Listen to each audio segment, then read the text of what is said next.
আসসালামু আলাইকুম। আমি সামিয়া নাহার। আজকে আমি যে বিষয়টা নিয়ে আলোচনা করব সেটা হচ্ছে the penal code 1860 section 3 and 4। Section 3তে বলা হয়েছে punishment of offence committed beyond but which by law may be tried within Bangladesh. মানে বাংলাদেশের বাহিরে সংগঠিত কিন্তু আইন বলে বাংলাদেশের অভ্যন্তরে বিচারযোগ্য অপরাধসমূহের শাস্তি।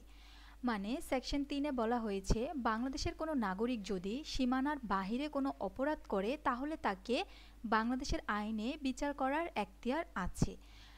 এটাই মূলত বলা হয়েছে। সেকশন 3-এ মূলত বলা হয়েছে যদি সীমানার বাহিরে কোনো অপরাধ করা হয় তাহলে তাকে বাংলাদেশের আইনে বিচার করার ক্ষমতা রয়েছে। ধরি একজন বাংলাদেশের নাগরিক যদি বাংলাদেশের ভিতরে কোনো অপরাধ করে তাহলে তাকে বাংলাদেশের আইনে যেই শাস্তিটা দেওয়া হবে সেম বাংলাদেশের নাগরিক যদি বাংলাদেশের বাহিরে কোনো অপরাধ করে তাহলেও তাকে সেম শাস্তিটা দেওয়া হবে। মানে একজন বাংলাদেশের নাগরিক বাংলাদেশের ভিতরে অপরাধটা করলে যেই শাস্তিটা দেওয়া হবে বাংলাদেশের নাগরিক যদি বাংলাদেশের বাহিরে গিয়ে অপরাধটা করে তাহলেও তাকে সেম শাস্তি দেওয়া হবে। এটাই মূলত বলা হয়েছে সেকশন 3-এ।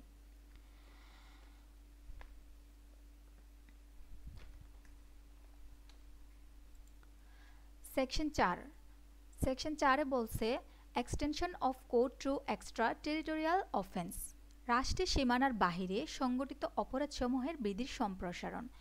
মানে 4-এ বলা হয়েছে যে বাংলাদেশের ভিতরে বা বাহিরে যেখানেই অপরাধটা করুক না কেন, বাংলাদেশের ভিতরে বা বাহিরে অথবা রেজিস্ট্রিকৃত শেপ বা এয়ারক্রাফট বা যদি কোনো অপরাধ করে বাংলাদেশের নাগরিক তাহলে তাকে বাংলাদেশ পেনাল কোড অনুসারে সাজা দেওয়া হবে। মানে সেটা বাংলাদেশের ভিতরে হোক অথবা বাইরে হোক, যেখানেই অপরাধটা করুক না কেন পেনাল কোড অনুসারে সাজা দেওয়া হবে।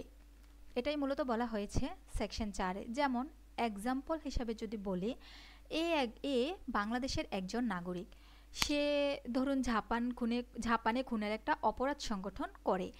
বাংলাদেশের যে কোনো স্থানে তার সন্ধান পাওয়া যাবে, তাকে ধরে নিয়ে এসে খুনের শাস্তি প্রদান করা হবে বাংলাদেশের আইনে। যদি বাংলাদেশের, এটা তো বাংলাদেশের কোনো একজন নাগরিক যদি বাইরে গিয়ে কোনো অপরাধ করে সেটা। আর যদি বাহিরের কোনো নাগরিক, যেমন এ ধরে নেই যে এই ইউরোপীয় একজন ব্রিটিশ প্রজা, সে বাংলাদেশ এসে একটি খুনের অপরাধ সংগঠন করে, তাকে বাংলাদেশের যে কোনো স্থানেই সন্ধান মানে তার সন্ধান পাওয়া যাবে, সেখান থেকে তাকে ধরে নিয়ে এসে বাংলাদেশের আইনে তার বিচার করা হবে। সেকশন 4-এ মূলত এটাই বলা হয়েছে যে বাংলাদেশের ভিতরে হোক অথবা বাইরে হোক যেখানেই অপরাধটা করুক না কেন তাকে বাংলাদেশের আইনে শাস্তি দেওয়ার ব্যবস্থা আছে। পেনাল কোড সেকশন 4 এবং সিআরপিসি সেকশন 188 এই দুইটা সেকশন সাদৃশ্য রয়েছে। আজকের ভিডিও মূলত এই পর্যন্তই। পরবর্তী সেকশনগুলো দেওয়া হবে। ধন্যবাদ। আসসালামু আলাইকুম।